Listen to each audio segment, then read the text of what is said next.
it going today, Hav? Hello. I'm doing fine, thank you very much. Uh, Very excited to talk about the topics of today, or that we got.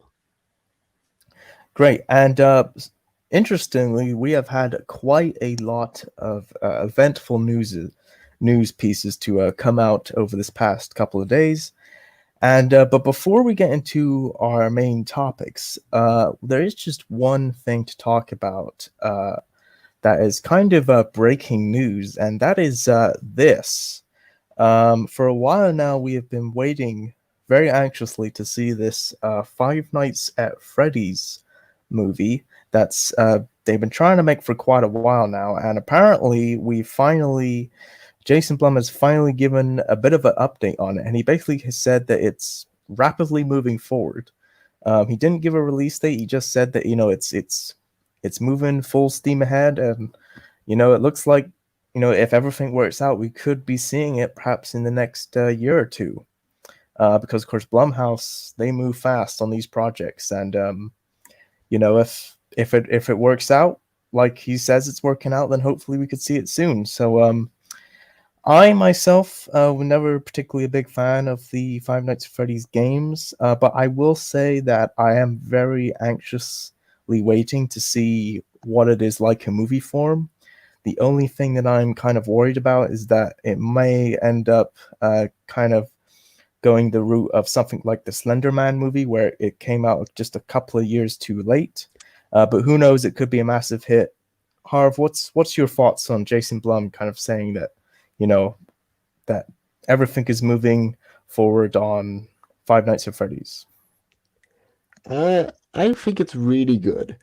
For a while now, we have not gotten any news on the Five Nights at Freddy's movie. It's gone silent. We don't even know like if it's being delayed, if like the script is done and everything, because Scott Cawthon, the creator, did do a script, or did finish a script, but changed it because he wants to like make it like something that he is proud of doing for this film. He basically like he, he wants the film to be exactly the way he wants it to be. It's Yes. But I mean, Jason Blum says that it's all moving forward. So, do you think that we could perhaps see this thing pretty soon? um I'm gonna take a guess. We'll probably get a trailer like late next year. Well, I think it's a bit early to say when we're going to get a trailer when we don't even know when the production's going to start. But do you think that we could see this film pretty soon now? Yeah, I would hope that we're gonna be seeing this film soon. Maybe I really do hope, because I actually do like the Five Nights at Freddy's series, and I really want to see a movie be based on the game. I think it would be a really cool concept. And do you think that we're coming in maybe a few years too late for there to be a Five Nights at Freddy's movie, or can you see this being a successful film? I Yeah, it was a few years a bit too late. We've definitely heard this film for a very long time. We knew it was coming out like maybe 3 or 4 years ago. I think more 5 years ago. I think it was May- in 2015, I believe, was when we first heard the announcement that there hmm. was a Five Nights at Freddy's movie in development. So it has been roughly maybe 6 years or so. So we've definitely been waiting for a while, but hopefully now it's finally moving forward. Of course, this isn't the only movie in history to be developed over the course of many years. So hopefully Hmm.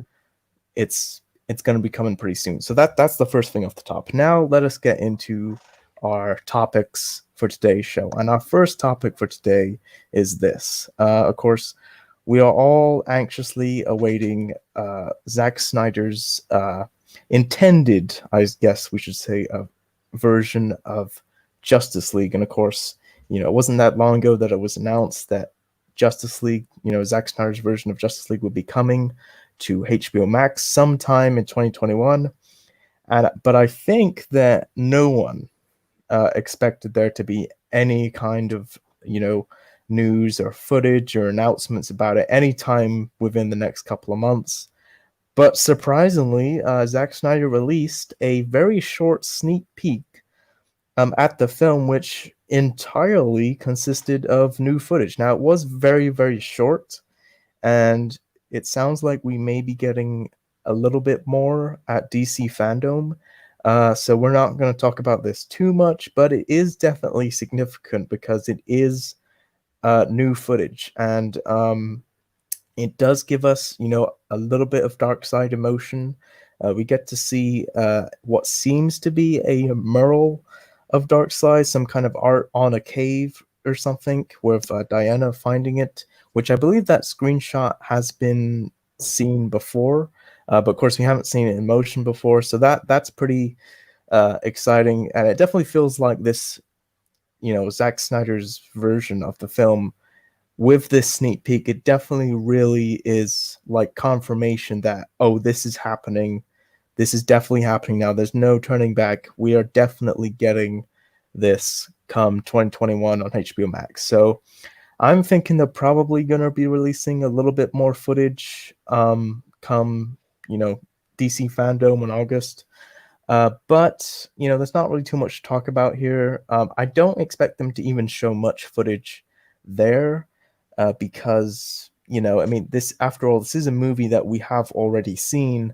This is very much just going to be, a different version of that film. So I don't know. That's my thoughts. Harv, what are your thoughts at this very short sneak peek at Zack Snyder's Justice League? Well, it's definitely interesting. It's when I saw the sneak peek, it was a completely different scene. It's a scene that we haven't gotten in the other cut. It was the narration from Batman v Superman, and we did see a little bit of Darkseid, like the teaser and everything. I'm actually really excited. I think you're right. We're probably not going to get much, except for maybe in DC Fandom, but I am definitely excited for the. Well, I'm more interested to see what the Snyder Cut is definitely going to be like and everything. Yeah, so what are your guys' thoughts at this sneak peek at Zack Snyder's Justice League? If you have any thoughts, be sure to jump in the comments down below. All right, so our next main topic, or topic for today, is, of course, is this. Peter Jackson and his company, Weta, that I believe he co-owns, are apparently going to be starting a new animation division. And this is very, very cool. This is very exciting. This is going to open up a lot of opportunities. So let me just read a little bit of what Variety is reporting here. So this is what it says.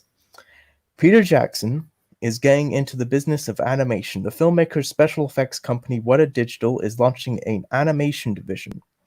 The industry veteran Prem Akaru, however you pronounce that, will serve as its chief executive officer. The New Zealand-based company said Thursday that creating animation has been a long-held dream of minority owners, Jackson and Fran Walsh, who will write, produce, and direct several animation projects for the company. Details for those projects were not disclosed.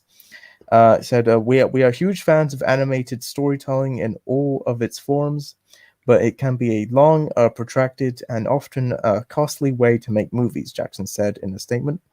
That's in part why we have created this company, to change the model and open the doors to filmmakers and storytellers who might not otherwise be given the chance to show what they can do. Weta Animated will work alongside Weta Digital's visual effects business for the film and television industry, and will begin producing original content for the first time in its 25-year history.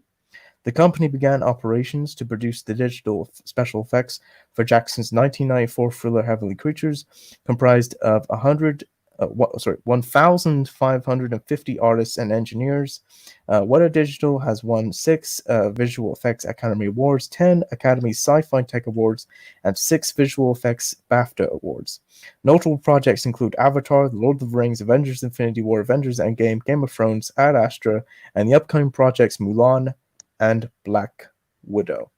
So there you go. So that is basically just a little bit about what we can expect from this new animation division that Weta is starting. And right off the bat, this is fantastic news. I mean, Weta Digital really are up there with ILM these days, with the amount that they have done for the movie and entertainment industry when it comes to effects. I mean, you look at any of their work, Avatar, Peter Jackson's King Kong, Lord of the Rings trilogy, of course, all of the amazing, motion capture that they did for the new Planet of the Apes films. They're top notch, and they've done so much great work in the past. And to hear that they are now going to be opening an animation division is really, really fantastic news. And it really is, like it said, like Peter Jackson said in his statement, it is definitely going to open up the doors for all kinds of new filmmakers and storytellers who otherwise probably would not have had the chance to tell many of their stories and to be involved with many of these projects. And to hear that they're already planning on doing several different projects, whether it's producing or directing or writing or what have you, is fantastic. And this, considering all the amazing work that this company has done in the past, whether it be Rampage or Avatar or the Lord of the Rings or Hobbit trilogy or what have you, to hear that they are now going to be getting into the the animation business is just amazing. And I think we're really hearing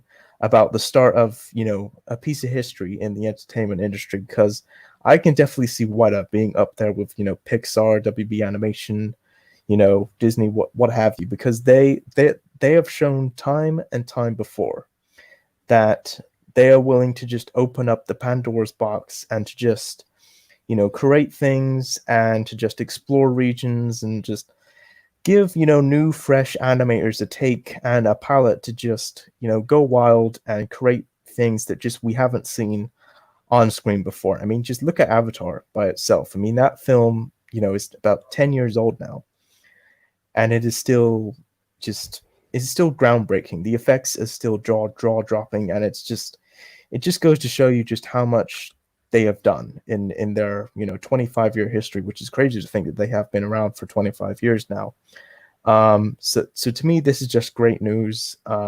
Peter Jackson, Weta, to open new animation division, fantastic. And this is just really is going to open the doors to so many projects now. So many different people are going to have opportunities that they wouldn't have had before, and this is really huge news. And this is very, very exciting for the future of the entire entertainment industry, whether it be TV, whether it be movies. Everyone, and their dog should be excited for this, basically. So that's my thoughts on this. Harv, what are your thoughts on Peter Jackson and Weta starting a new division solely, dedicated to the world of animation? Well, just like you said, it's definitely gonna play a very big part. I bet there's gonna be lots of new animation projects coming out, and it's just gonna be really interesting just to see like different animators just telling like that well a new story, well one that we haven't seen before, maybe. Yes. So, and what are your thoughts? I mean, obviously, yes, this is definitely going to create a lot of new opportunities for filmmakers. But I mean, do you think that this new animation company, which it looks like it's going to just simply be called Weta Animation, can you see this really changing and really opening the doors to, new filmmakers and new animators, and just for so many more projects that we otherwise probably would have never seen before? Oh yes. Oh yes, definitely. This is definitely gonna change up the animation world uh, f for a lot of animators. Definitely, it's just gonna be great. Yes. So yeah, so very exciting. Very much looking forward to see what they pump out, and it's just like I said, it's just this really creates an entirely new landscape, and it's very very exciting. And the amount of success that Weta has had, I mean, this is only just going to propel them forward into the future. So very very exciting. All right, so with that down, let us move on to the sad portion of our show, and that is this. This past week, we have lost, unfortunately, a couple of the veterans in the entertainment industry, and the first one, of course, is Ian Holm, actor Ian Holm, who unfortunately recently died at the age of 88. And Ian Holm, well, he has been in lots and lots of television and films. If we look at his IMDb here, this is just some of the movies that he has been in and done over the years. Of course, he's been in the Hobbit films. He was in the Nicolas Cage movie Lord of War. He was in, of course, the Lord of the Rings trilogy as a Bilbo Baggins. Of course, many people remember him for. He was, of course, in Alien, the original Alien as Ash the android. He was in The Fifth Element. He was in tons and tons of TV shows. He was in Mary Shelley's Frankenstein, the 1994 version, the movie Loch Ness in 1996.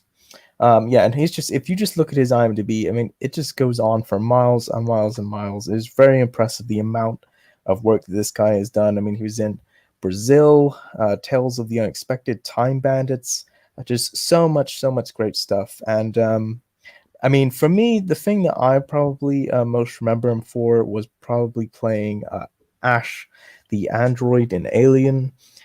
He was just so great in that role, and I think that's what a lot of people probably remember him for.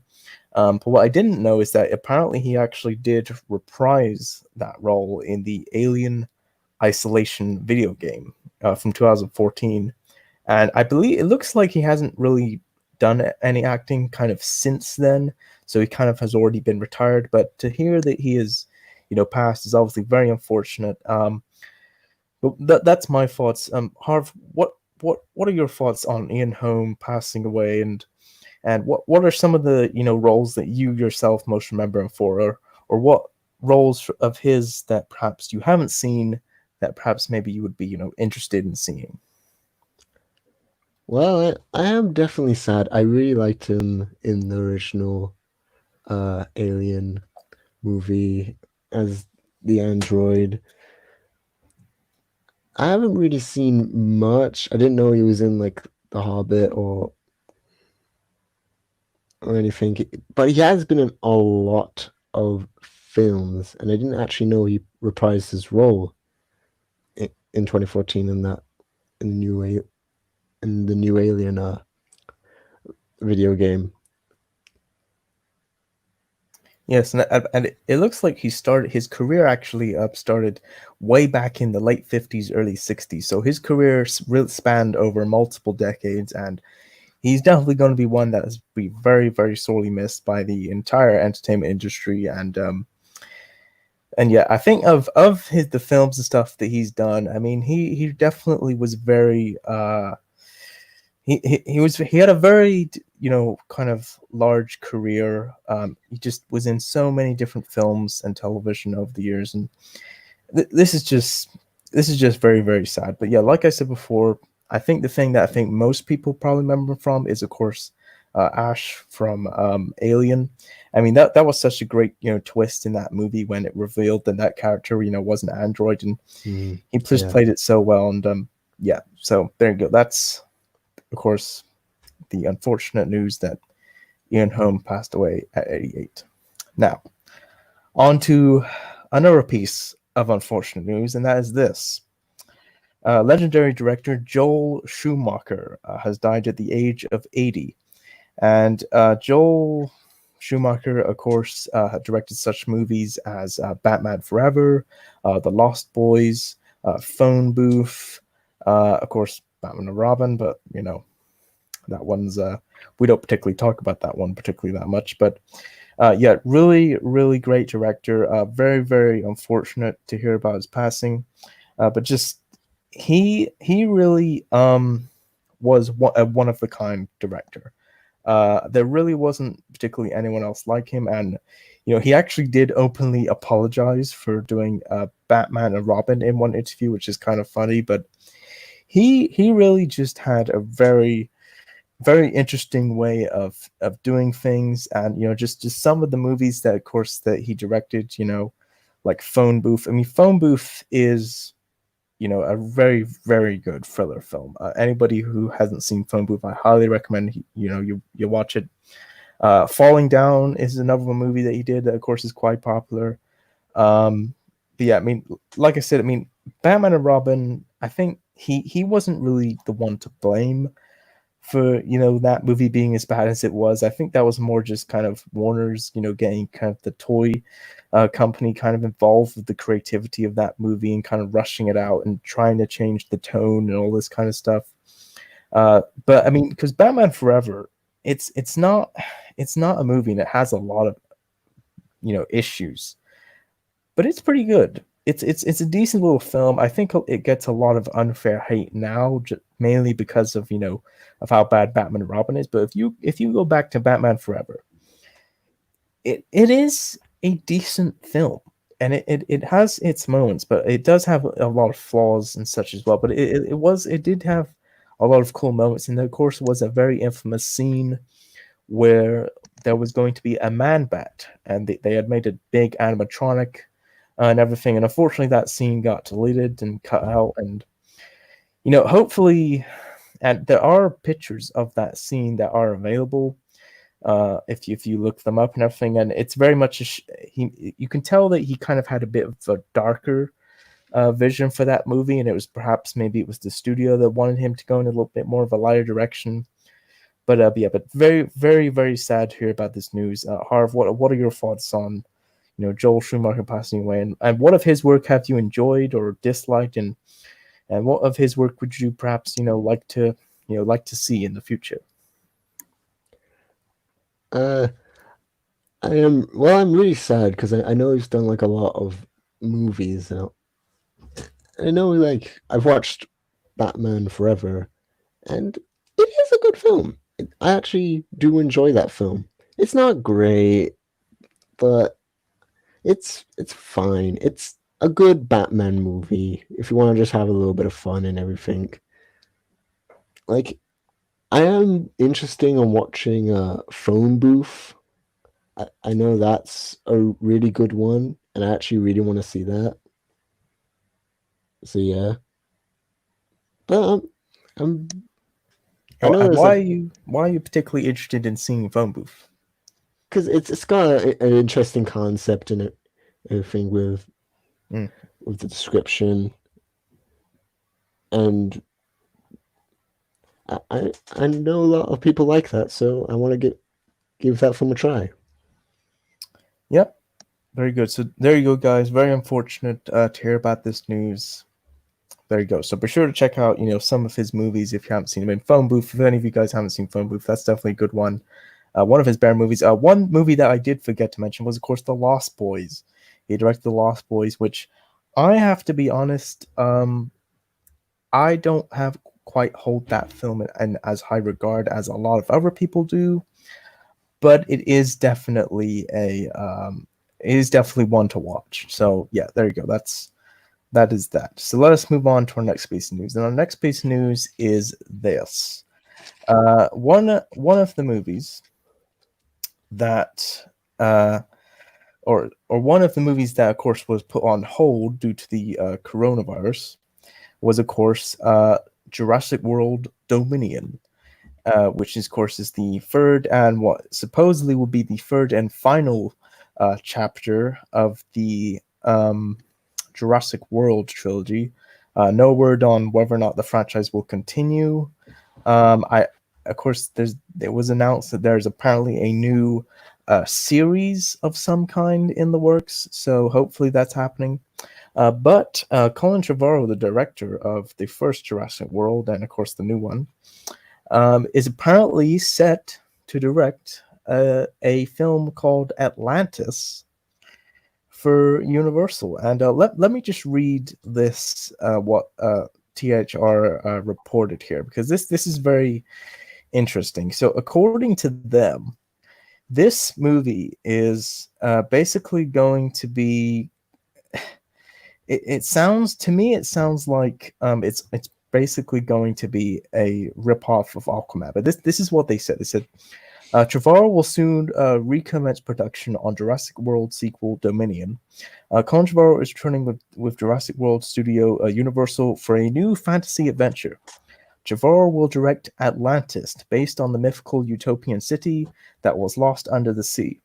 Trevorrow will see the famous city as a technological advanced lost continent in the Indian Ocean. Now, gee, what does that sound like? Oh yeah, little movie we got just 2 years ago called Aquaman. This is very odd to me, because this is all this sounds like right now, is that it's basically just going to be a ripoff of Aquaman. And look, we've seen Universal stoop lower in the past. Now look, this for all I know, this is going to be incredibly different from Aquaman, and it's just some of the same concepts are what will be the same. But as of right now, honestly, I don't think there's really too much to talk about, other than, look, it's Colin Trevorrow. He's proven himself to be a very, very competent director. Look, but as of right now, it just sounds like it's just Universal's version of Aquaman, and I've got to say I'm kind of disappointed by this. But who knows? Perhaps this will be a really, really great movie. But yeah, what are your thoughts, Harv, on Colin Trevorrow set to direct Atlantis? Well, I definitely agree. It sounds like Aquaman. And they are probably, or I hope that they're gonna not make it exactly like Aquaman. I want them to like yeah, have like the same concepts, but do them differently to make it unique. Because I just don't want it to be like a rip-off of Aquaman. One of the things I will say I definitely want that is kind of like this is Sequest DSV, the show that ran for three seasons. I want them to do a movie on that. I think they should definitely, because I really like that series, and I think it would just work perfectly if they do like a movie on that. I think it would be great. Yes, so there you go. So what do you guys think about Colin Trevorrow directing this Atlantis movie for Universal? Be sure to jump in the comments down below and let us know, what your thoughts are on this. So now we move on to our final topic today, which is definitely the biggest news that we got this week, and that is this. Michael Keaton in talks to return as Batman for The Flash. I mean, what a headline. Look, first of all, I need to just kind of start by saying that Michael Keaton is, for me personally, is my favorite on-screen Batman. And I know that's not the most popular opinion. I know a lot of people have kind of, say Christian Bale, or some people say Ben Affleck, what have you. But for me, Michael Keaton really did just an amazing job embodying that character on screen. And I think for animation, Kevin Conroy is probably my favorite. But in terms of live action wise, Michael Keaton pretty much almost always ends up being my favorite.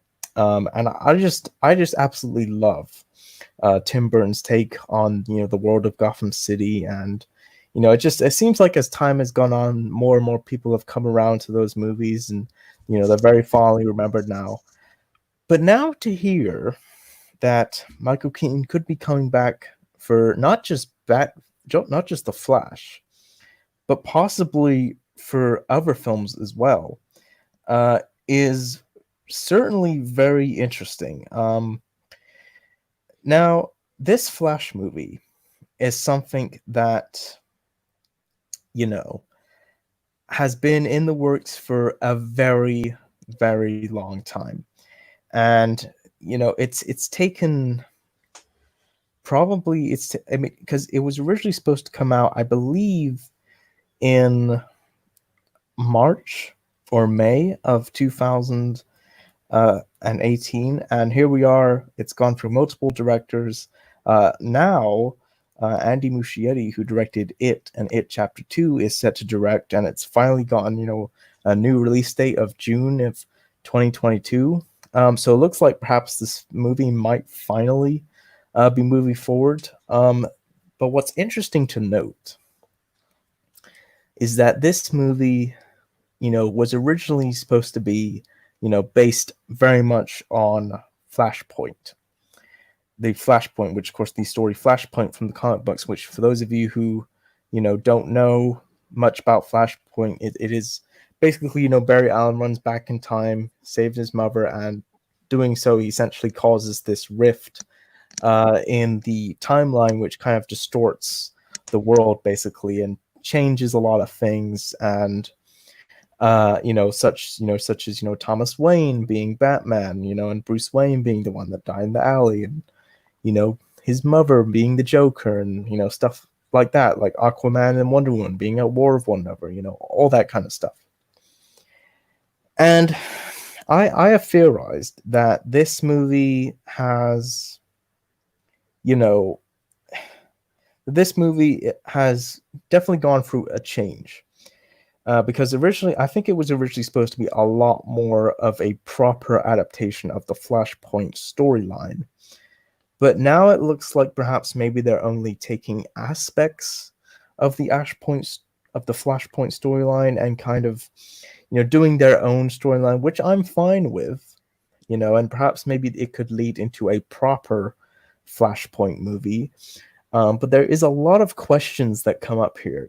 There a lot of people think that Michael Keaton is actually going to be the new DCEU Batman, because there's reports are saying that he may be back in not just one but multiple movies, so he could be taking over Ben Affleck's spot, and this would mean that the Matt Reeves version of the Batman, if successful, will just be its own thing. It's kind of its solo universe.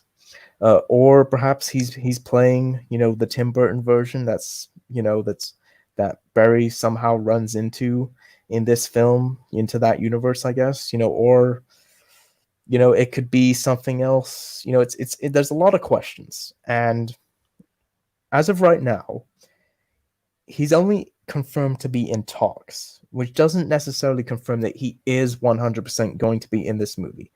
He may not end up being in this movie. But the fact that he's in talks to return as Batman for this film and possibly other films is very interesting. And I'm actually going to read a little bit of what THR's report said on this. This is a little bit of what they wrote in their report of this, which is this. Ezra Miller is on board to star as Barry Allen, aka The Flash, in the feature that will be directed by It filmmaker Andy Muschietti. But wait, there's more. If a deal makes, Keaton wouldn't just return for The Flash, but possibly several other DC-oriented film projects. Sources tell THR that the role being envisioned for the veteran actor is akin to the role played by Samuel Jackson as Nick Fury in the Marvel Cinematic Universe, something of a mentor or guide or even string puller. Batgirl is one of the projects in development that could fall into that category. Warner's had no comment. Keaton was mainly known as a comedic actor who nabbed the Plum title in 1989's Batman. He intentionally took heat from fans that didn't see him as an imposing or chiseled, but the movie became a sensation, and the actor reprised the character in the 1992 sequel, Batman Returns, afterward. Keaton tried to distance himself from the role, and even scooted in the 2014's Birdman, which is great, by the way, um, where he played an actor that once starred in superhero movies. The part earned him an Oscar nomination for Best Actor. Matt Reeves' The Batman, starring Robert Pattinson in the title role, is currently being looked at as a separate from The Flash and other DC Universe movies. But the Flash feature project offers some intriguing pathway between franchises. The story is said to involve not just time travel, but interdimensional travel. This raises the idea that more tantalizing now with Keaton in development, that you can cross over from one movie universe to another. Flash is eyeing a London start in spring of 2021. So that definitely, kind of raises a lot of questions, and there's so many different theories. I, for one, am just happy that he's in talks to come back, and he can definitely, easily put, that cape back on and look, just as imposing, if not more imposing, than in that originally 1989 film. So I'm incredibly happy about this. I've always been a huge fan of his. I've always, loved his work very much. And of course, we've seen that, him have this massive career sort of resurgence in the last couple of years, whether it's The Founder, Birdman, RoboCop, Spider-Man Homecoming, so look, he is definitely, you know, he could definitely put the cape back on and, definitely still be menacing. But it's going to be interesting to see, if this does get confirmed, whether or not he is indeed playing his version or he's taking, over from Ben Affleck. It's going to be interesting to see. As of right now, it's all very much speculation. Nothing is confirmed. It is possible that maybe Warner's are waiting to confirm it at the DC fandom event. So honestly, if it is true, I honestly don't expect us to hear anything new until then. But those are my thoughts on it. Harv, what are your thoughts on Michael Keaton being confirmed to be in talks to return as Batman in The Flash? Dude, I am so excited. I really love Michael Keaton in Tim Burton's Batman. I thought he really played the role well, and just to know that he is coming back in the DC cinematic universe, honestly, I'm just really excited. It's just gonna feel so weird just seeing him back as Batman and as Bruce Wayne. It's it's just so cool. And I should also mention that some people have speculated that he could be playing the Thomas Wayne version of Batman. Um, if that is true, that would actually upset me quite a bit because, Jeffrey Dean Morgan, who played Bruce Wayne's father in Batman vs Superman very briefly, has said that he would be totally up for being Batman, in a Flashpoint-esque movie. And I don't think that they're doing that. I think if they are talking to Keaton, I think he's definitely going to be playing most likely his version. But that is a possibility. And apparently, I don't know if it was Jeffrey Dean Morgan or if it was Zack Snyder that pretty much said that the reason that Zack, cast him in that role was because they already were in talks about doing a Flashpoint movie at some point at that time. So for me, that would be actually kind of a bummer, but it's possible. It's anything's possible. I mean, they've said that this is going to be based on Flashpoint in some sort of way, or at least inspired by it. So Harv, what version do you think he could be playing? Do you think he will be the Thomas Wayne Batman? Do you think he's going to be playing, his version? Do you think that he's essentially taking over from Ben Affleck's Batman? What kind of a role, do you see him playing in this film? And do you think, and what kind of role do you want him to play in this film? I honestly, I would be interested in all of them. I think he could play it well, but I don't think he's going to be playing the. Well, I don't think. I'm not saying that he definitely could be it, but think he. I don't think he's going to be the Thomas Wayne. I don't think. But it might be. He might be doing the exact same role like in the Tim Burton Batman universe that we got. Or that's the version you think he's going to be playing? I'm maybe. I think that's what he might be doing. Which would you like to see him play? Like, would you be happy or okay with him essentially taking over as the DCEU's version of Batman, or are you hoping that actually he plays, his version of Batman that he played, back in 30 years ago that we are now seeing all these years later, essentially? Well, it'll be interesting to see him fully take over as this universe's Batman, and I definitely think it would be cool to see him, well, as the same Batman in the Tim Burton version. But in my personal opinion, I would love to see him as the Thomas Wayne Batman.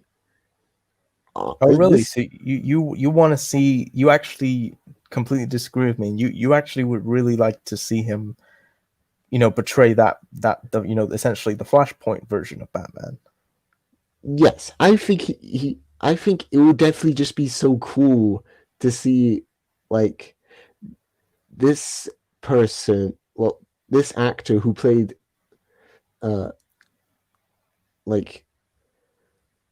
played him before as the father of the actor. I think the only reason why I don't like that is because that essentially unfortunately does away with what was already set up by Zack Snyder, with Jeffrey Dean Morgan, who I thought, would have been great in that role. And it would be so great, even though of course Ben Affleck is not returning as Batman, it would be so great for them to tie that thread into this. And who's to say that, that version of Batman doesn't show up in this movie? Again, we have no clue how much this will be based on Flashpoint. It could have barely anything to do with Flashpoint. It could be entirely its own story that may lead into an actual proper Flashpoint movie. Who knows? I mean, Captain America Civil War, even though it was called Civil War, was, very, very different from the actual comic book. So who knows? And this movie, as of right now, it looks like it is simply going to be called The Flash. So who knows? Perhaps maybe we'll get a proper Flashpoint movie down the line. Perhaps maybe they'll set up for it in this movie. Who knows? But if Keaton is in fact going to be taking over as the DCEU Batman, and if he does, this is the impression that I'm getting, is that they won't do any solo Batman movies with him, essentially. Solo Batman movies, if the Matt Reeves version of Batman is successful, that'll essentially be the version of Batman that we get for solo movies, right? And they'll just keep the world of Batman, the world of Gotham City, in its own solo universe with, Matt Reeves' version, right? And it'll be Michael Keaton who will play Batman in the DC shared universe movies, with Wonder Woman and, Aquaman, The Flash, Shazam, what have you. And if that is the case, I am pretty much 100% on board with that. And I think that depending on what Matt Reeves' version is like, and because we've been hearing rumors that Matt Reeves' Batman is in fact going to take place, is going to be a period piece and may take place in the 70s or 80s or possibly 90s. So you could just say that it is the same version, just years beforehand. You could say that. but it could be, perhaps it could be a little problematic. Who knows? It's hard to say, but I mean, that might be true, that might not be true. Matt Reeves' version could be set in the modern day. It's who knows? It's hard to tell at this point. So I think that it's going to be interesting to see. I mean, if that is what Keaton is playing, Harv, would you be happy with that? Ah, I honestly be happy on any of them, really. But would you be happy with that if that was the Yeah, case? yeah, I would be happy with that. All right. Because to be fair, another possibility is that he could be playing the Tim Burton version, and through all of Barry's through the events of the movie, if they do to a Flashpoint-esque kind of a story, it could end up where he can't change everything back exactly to the way it was, and it just ends up that worlds end up colliding, and essentially the Ben Affleck version of Batman is now essentially in its own universe, and that the Michael Keaton Tim Burton version is now essentially meshed into the DCEU. So now everything that happened in the Burton movies will now be canon to the DC extended universe. That's another possibility. And again, if that happens, honestly, I'd be fine with it. But what are your thoughts on that being a possibility? That would be pretty cool. Like that would be pretty interesting with the worlds colliding and everything, and that Ben Affleck's universe is its completely own different thing. And it will definitely explain it well. Well, yeah. Well, I assume they would explain it in the movie fairly well. But anyway, one other thing that this brings up before we kind of end this here is that a lot of people are saying that this definitely opens up the possibility of them finally doing what so many people want to see, which of course is a Batman Beyond movie. People have been dying to see a Batman Beyond movie with Keaton for quite a long time now, and I, for one, am really, really am desperate to see it. I mean, who knows? Maybe if they did do it, maybe even Tim Burton would come back to produce, possibly even direct, and have it be like a proper continuation off of the Burton version, possibly. I would love to see that, and this definitely makes me think that we could be seeing that. And if this movie, if Keaton in this Flash film is in fact playing the Tim Burton version of the what we saw in those movies, they could lead right into a Batman Beyond movie. They could set things up for a Batman Beyond film, and that would be amazing. That's another possibility. I would be love to see that. But Harv, what are your thoughts on perhaps this possibly setting up for them maybe doing a Batman Beyond movie with Michael Keaton? That would just be amazing. I really want to see that. Like, dude, that just sounds so great. Yeah. And because I mean, Batman Beyond, that series is incredibly beloved, and it seems that over time, it's only kind of gotten more and more love, to the point where Bruce Timm has actually said that they might be doing more sometime soon, possibly. But I mean, I just love the concept of that series, and I don't think there hasn't been a version of Batman that has changed things so radically different and just morphed kind of the initial concept of Batman to a whole new level, and yet still be that beloved. There's never been a version that's even come close to changing what is normally considered to be Batman and Gotham City, right? And yet having it be so beloved, because people love Batman Beyond. I mean, I think that Batman Beyond is not only one of the greatest versions of Batman ever, I honestly think it's one of the greatest animated series ever. I mean, it's just so incredible, and it deserves to be retold on the big screen, whether it's animated or live action. And hopefully, if Michael Keaton does indeed come back, this could open up that possibility. But anyway, so that's that. So now before we go here, but and if you guys have any thoughts on that, for sure, jump in the comments and let us know what you think.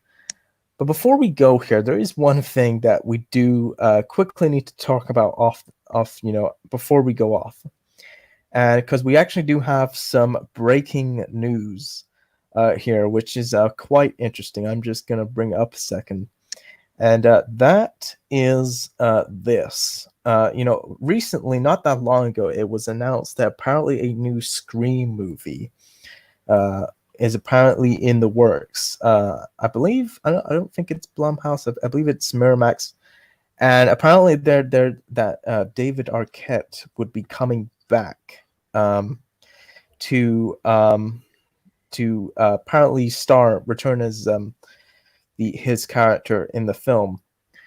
And apparently it was coming from the guys who made Ready or Not. And well, now we have just gotten the news that apparently Paramount will be releasing the film in 2021. That's when it's coming, apparently.